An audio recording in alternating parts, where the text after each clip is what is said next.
Hey, Social Psych. So I wanted to talk to you briefly about the Korte, Ypma, and Toppen 1975 study, the high activity areas versus low activity areas. And so we have these two different spaces. High activity area has to do with areas that are louder. There are more pedestrians, there are more buildings, there are cars, the noise level is higher.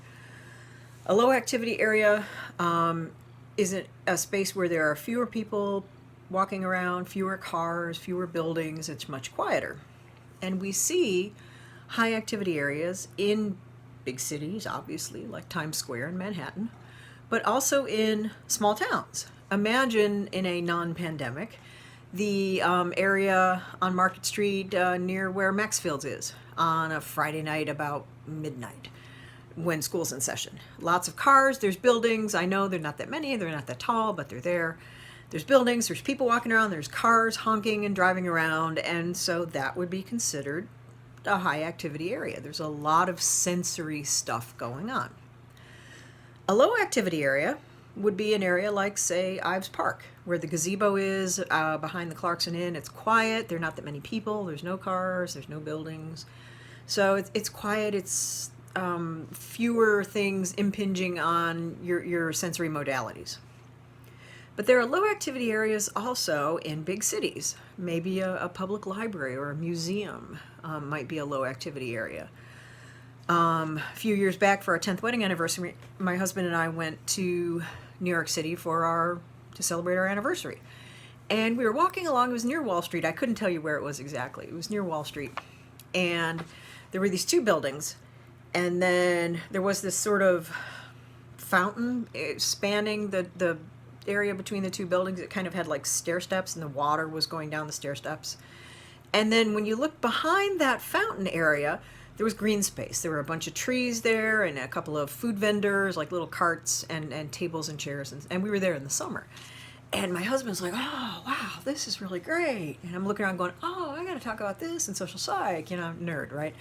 So it was very peaceful there, even though there was tons of traffic and noise and people walking around on the other side of that fountain. Behind the fountain, the noise of the fountain sort of muted the traffic, and it was very quiet, and I was very surprised, and I thought about that.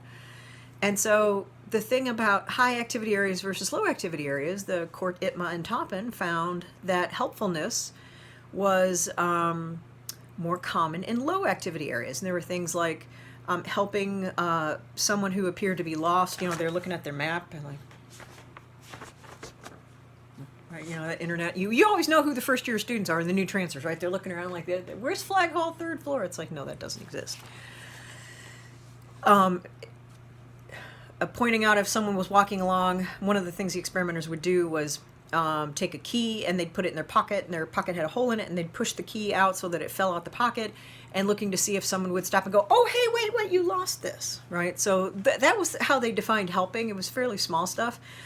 They found that in high activity areas, people, maybe they just didn't notice that this had happened, or they didn't see the person who was looking around lost. But in low activity areas, people who were, the researchers were more likely to have someone come up and say, hey, do you need a hand?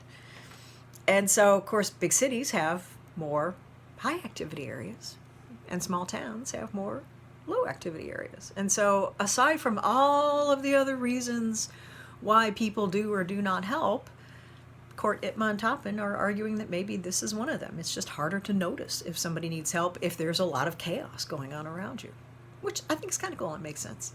And it's our little foray into sociology. So anyway, till next time.